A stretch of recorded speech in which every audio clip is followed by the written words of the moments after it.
We begin with 5 o'clock with a new shocking discovery obtained by I-Team 8 surrounding the Delphi murders. It's a story that we broke for you today on WishTV.com. It's one that a lot of people are talking about. We have new details about evidence police might have in the deaths of Abby Williams and Libby German.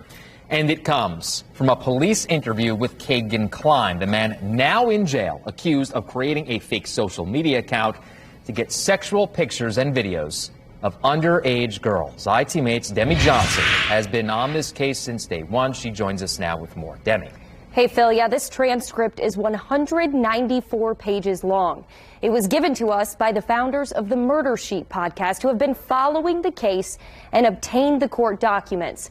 A source with the Indiana State Police has confirmed to me the interview transcript is authentic. In it, Kegan Kline talks about his conversations with Libby German through the Anthony Shots account.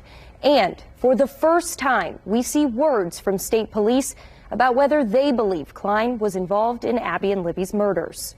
This transcript goes word by word through the interview with Kegan Kline, a state police investigator and a sheriff's deputy.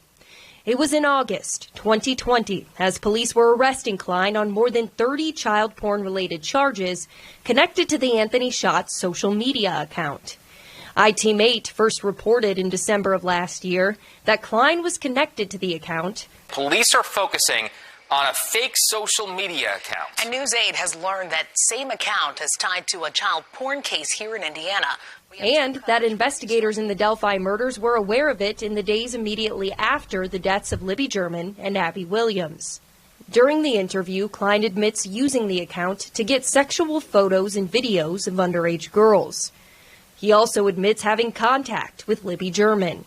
You admitted that you talked to her, the investigator says, for a few hours at a sleepover, and then you blocked her because she was annoying. You remember that?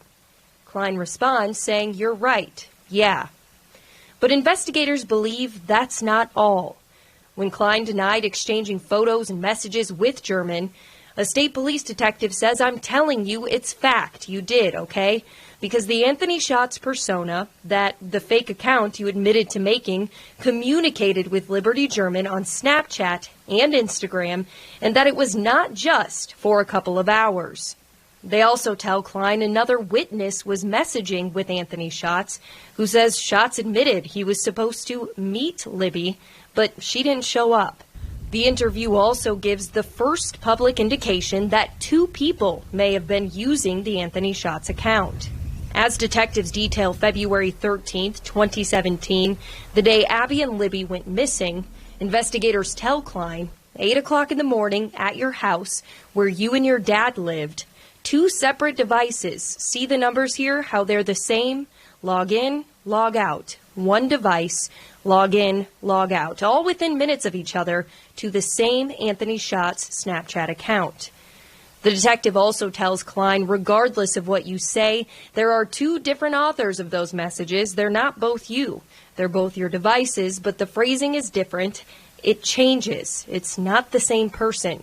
So we know we have multiple logins with Snapchat. We have two different people using Kick Messenger talking to people from your residence.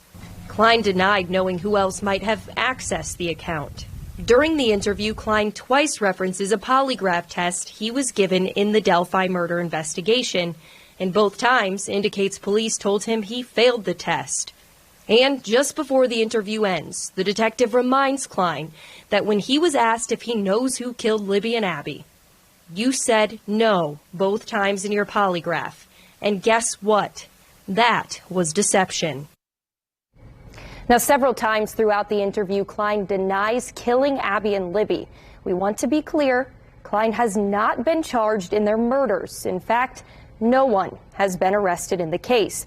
It's also important to note that neither investigators nor Kline were under oath during this interview, and law enforcement is allowed to exaggerate facts and evidence during questioning. Kline is due back in court on April 14th. He faces 30 charges, including child porn and child solicitation. Stunning to see that transcript. Demi, you've been on this story since the first day, basically, okay? So you talked with police, Kline's family, or Kline's attorney, and the family of the girls about this transcript. What did they tell you? So Abby's mom did not want to comment, and I also tried to reach Libby's family, but they're on vacation right now and they weren't available for an interview. So I asked state police if there was any reason we should not release this interview. They didn't give us one, and Kline's attorney did not respond to our request. Wow.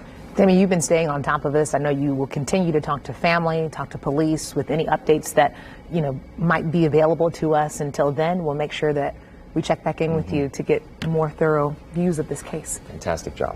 I think that it's a good time to try to go down memory lane here about the timeline. Abby Williams and Libby German were dropped off at the Monon High Bridge February 13th, 2017. Police found their bodies the next day. Police released a sketch of a suspect on the 15th, then a week later released a short video and audio clip captured on Libby's phone. 2 days later, police served a search warrant at the home of Kegan Kline and his father. In April 2019, police released a second sketch saying new information led to the updated drawing. Then, in August of 2020, prosecutors charged Kline with child porn. State police have not named him a suspect in the murders of Abby and Libby.